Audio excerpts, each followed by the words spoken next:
There is a weird divergence going on with Meta and Microsoft, right? So we saw Meta pop 10%.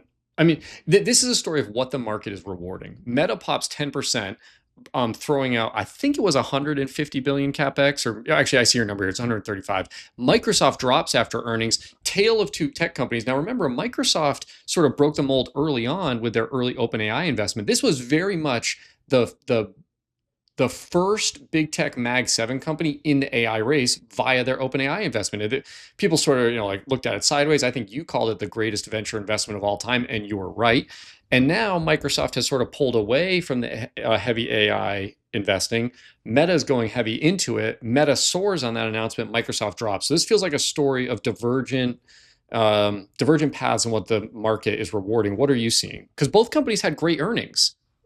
This was Yeah, all definitely. forecasting. This is all forecasting, and Meta's forecasting capex.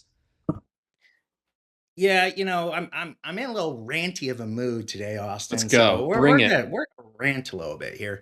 This goes back to ideas that are perpetuated at nearly 100% agreement and are wrong. And we called this out as being wrong, and we are seeing the seeds of what was sowed nearly a year ago. So Meta, the reason they're up, Austin, is because they're guiding towards 30% at the midpoint to 33% revenue growth.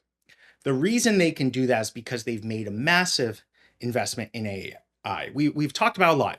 People like to say, where is the money generated on AI? Who are the companies building anything? Meta has one of the Look at their strongest. ROIC.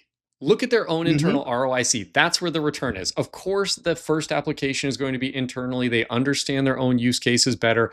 That's where you're seeing the return. We've said this for a year and a half, but that doesn't mean the return will be limited there. But this rhetorical question: where's the return coming from?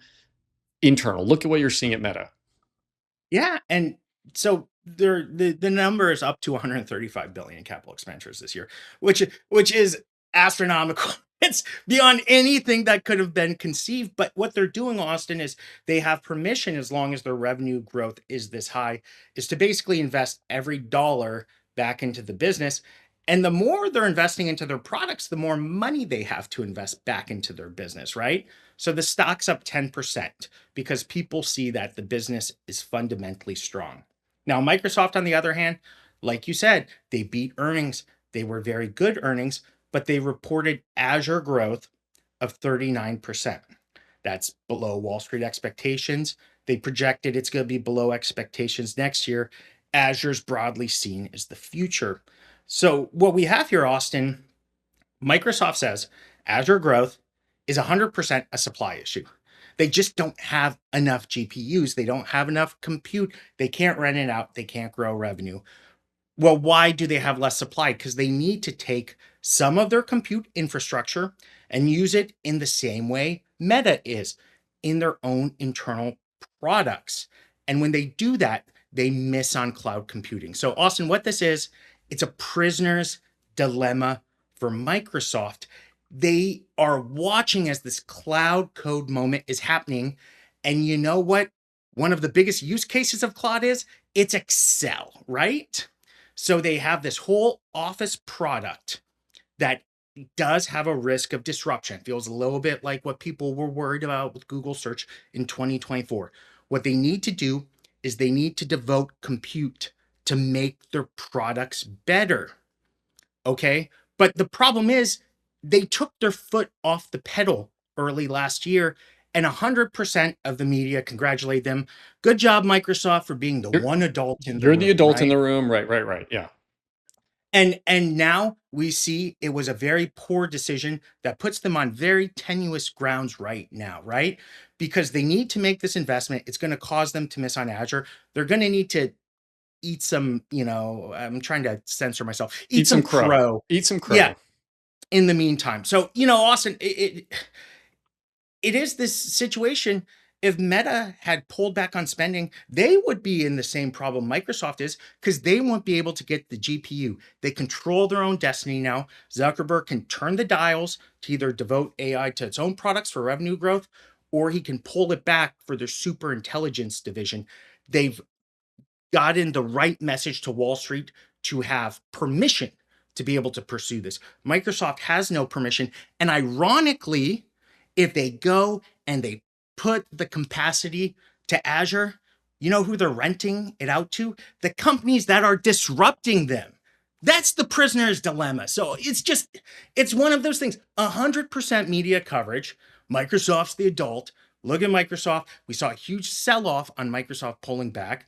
And now, they got to dig out. I think Microsoft's going to be fine. I'm happy to buy Microsoft in the 300s. But they are making up for the mistakes of the past. And this is why you can't always pay attention to these obvious things. Every single Reddit post or Hacker News would have been, oh, look, they're the only morons. Well, sorry, it was completely wrong. We called it, and now it's all playing out right now. Completely Right wrong. over. And you know what? Well, maybe not yet. The inverse of that is Google, right? Google got completely written off as being the idiots of AI. They had their own prisoner's dilemma. Oh, they can't invest in AI. It's going to disrupt search. Guess what?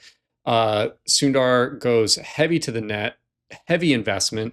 Google's ROIC goes up, and they were late to this race. They invested heavy and caught up. It was Microsoft's early lead to lose, and they gave it up, as you said, by being too prudent here. And these are two cases where the media was universally in agreement.